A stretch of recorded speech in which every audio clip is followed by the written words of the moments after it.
Good morning. It is October 30th. Wow, I don't even know what day it is. A little bit before 9 o'clock. And we are in the hotel. My daughter and her dad are down at the pool, and I am enjoying a moment to myself. In about 4 hours, we have to go to the children's hospital and do some hematology labs. She was supposed to have her tonsils removed about 3 weeks ago, and she had abnormal labs, coagulation, and in northern Michigan, there's just nothing.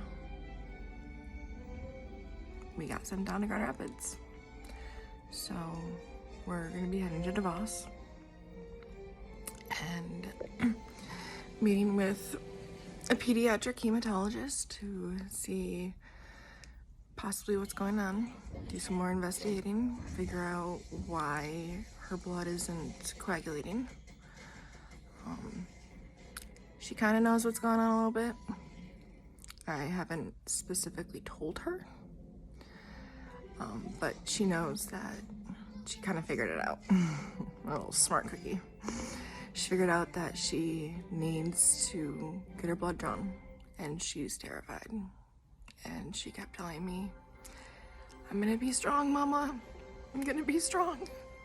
And I'm like, "I'm gonna be here, honey.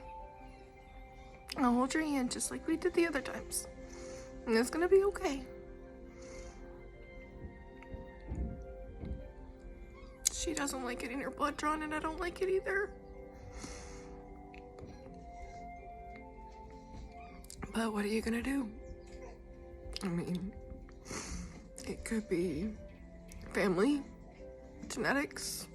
Her dad gets nosebleeds so freaking easy.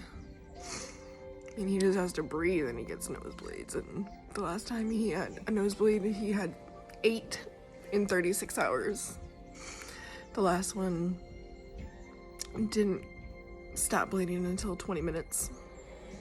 And I was told by the nurse of our hematologist that anything longer than 10 minutes is abnormal and needs to be investigated.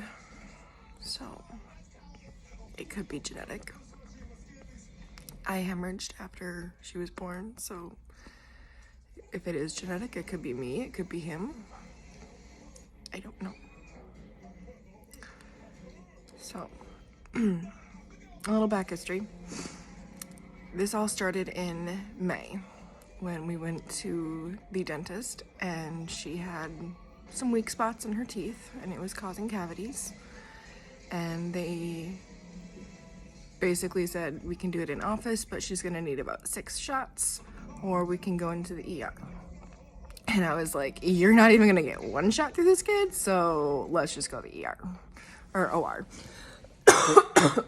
Sorry.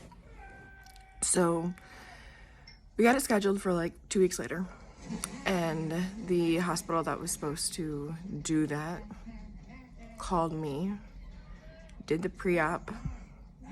They were asking me questions about sleep, and I let them know that, you know, she has really, really, really huge tonsils. Like, I had my tonsils removed in 4th grade, so I don't know what's normal. I'm used to looking into my mouth and not seeing anything. So looking into my infant's mouth and seeing like barely any gap between them seemed very unusual to me. So about a week before her surgery, they called me and they said, "We're canceling her surgery. She needs to get her tonsils removed because we do not have the resources if there is an issue. So we need you to go to your pediatrician and get a referral to an ENT." So got her into the doctor. We got a referral. We weren't able to see the ENT until July, end of July. So at this point, It's already been 2 full months.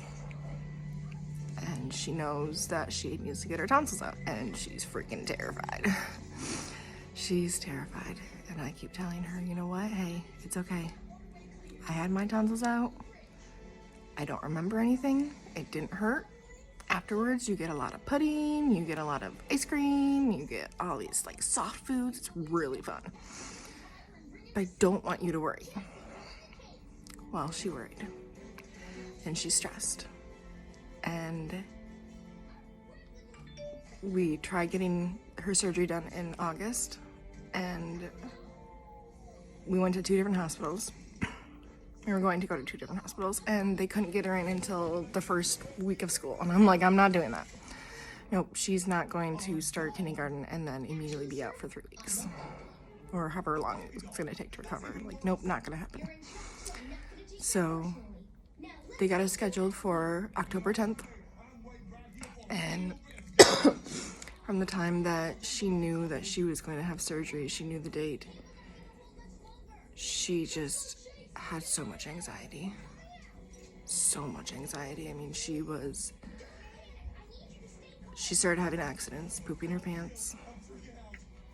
And it went from, once or twice a month in school, because, kids learning potty train, trying to be comfortable, new environments, you're gonna have accidents. To 3 times a week, 4 times a week, every single day, multiple times a day. And if you follow me on TikTok, then you know that I reached out to some moms and was just like, yo, how do you do this? Because I don't know what to do. I was fairly certain that it was because of anxiety, knowing that she has this surgery coming up.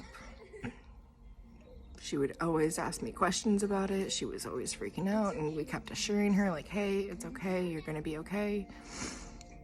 I would never put you in a position where you're gonna hurt or you're gonna be harmed. I will not let anybody hurt you. This is something that you need to have done so that way you stay healthy. And we had to do labs end of September. And her labs came back elevated for the coagulation. And they didn't say anything to me until the Friday before her surgery. And they call me and they're like, hey, we have her results. They are abnormal. We're hoping it's a fluke. It's been a couple weeks now. But we need you to go back and redo the labs. And I'm like, okay, cool. It's 2 o'clock on a Friday. Her surgery is Monday, Tuesday, whatever day it was. Like, I have to have this done before Monday. So I had to take her. My dad picked her up from school, met him at the hospital, went and got her blood drawn. And Monday morning, I was just walking into Sam's Club, doing some grocery shopping, some large grocery shopping. And I get a phone call, and they say her lab results are still abnormal. We don't know what's going on. This has been several weeks, so what we were hoping was a fluke is not a fluke. And the surgeon and the anesthesiologist feel that it would be best if we did further investigation. Because if we went ahead with surgery tomorrow and something were to happen, we would be in the position where we would literally have to stuff her mouth and airlift her to another hospital. And that just broke me. I was on this phone call going, okay. In my head, I'm going, keep it together, Bascom, keep it together. Keep it together. You will be okay. You need to stay strong. Do not break down in this phone call. You can break down when you call your mom. You can break down when you call her dad. Like, it's gonna be okay. So we got the referral to the hematologist down in Grand Rapids at DeVos, and we go see her in a couple hours.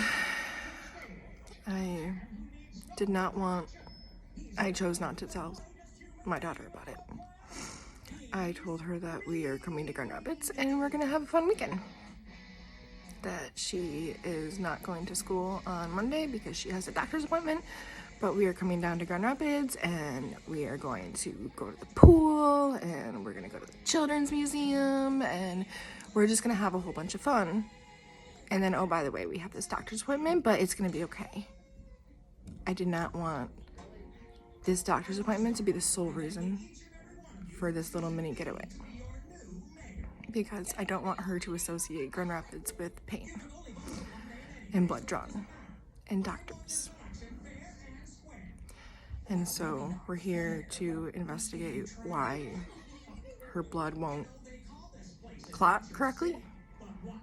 I'm not sure if it's not clotting correctly or if it's going to be clotting too much. I'm not really fully understanding what her lab results mean. They just keep telling me it's abnormal. So whatever that means. And yeah, I'm fucking terrified. I'm not handling it very well. And I hate it because it's not her fault. I mean, everything is just triggering me. It's making me feel like it's my fault. That fucking mom guilt. I hate. It's there. I don't like it, but it's there. I have to accept it. And I know, using wise mind, I know that it's not my fault.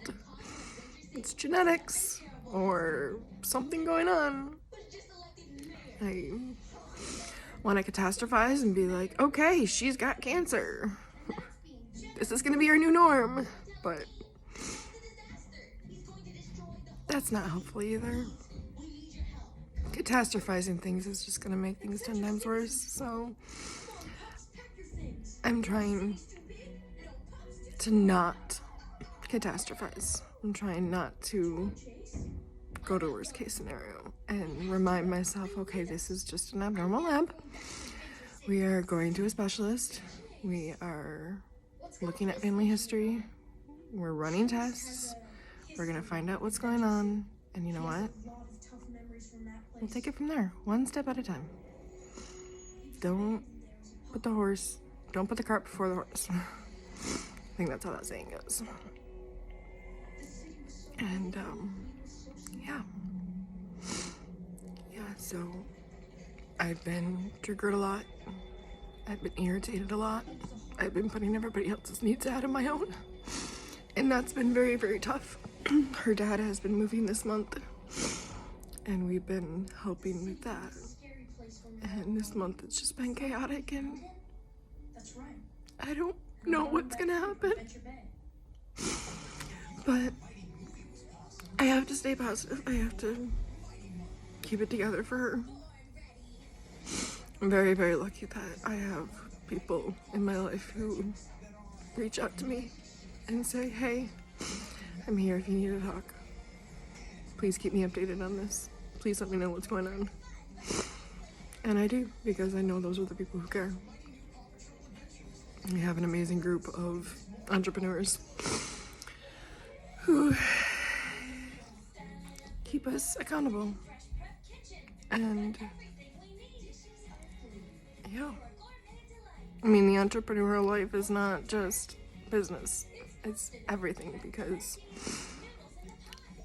I've been trying to build my business for a couple months. I had a miscarriage in August. I would be 15 weeks now, and I'm not. But that's really affected me. My daughter's health care, medical issues, it's affecting me. I can't focus. I haven't been focusing on building my business. I've just been focusing on her. And honestly, as an entrepreneur, that's what I need to do. I need to have my focus where it's needed. So I'm getting there. She's getting there. She's enjoying the pool right now, so make sure she has a lot of fun before she has to go get blood drawn and we walk into a children's hospital. I know that it's a cool hospital. My best friend's son was there a couple times, and she said that it's a really cool hospital. She'll enjoy it. I mean, it's a hospital. Nobody's actually gonna enjoy it, but I love that they at least make it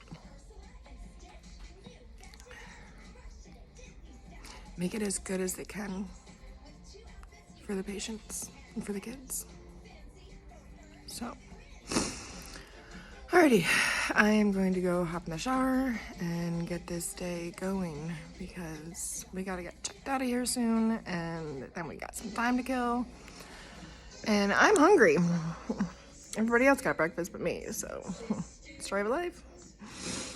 But I will keep you guys posted, let you know how the appointment goes, let you know how things go, and yeah. So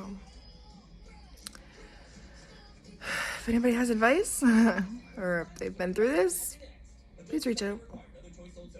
I would love to connect with moms or anybody who has had kids go through abnormal lab results and know what to do, how to handle it, how you handle it. I mean, I know I'm not alone. I know that. Even though sometimes it feels like it is. But we'll get there. Alrighty. Thanks for watching. I love you guys. Bye.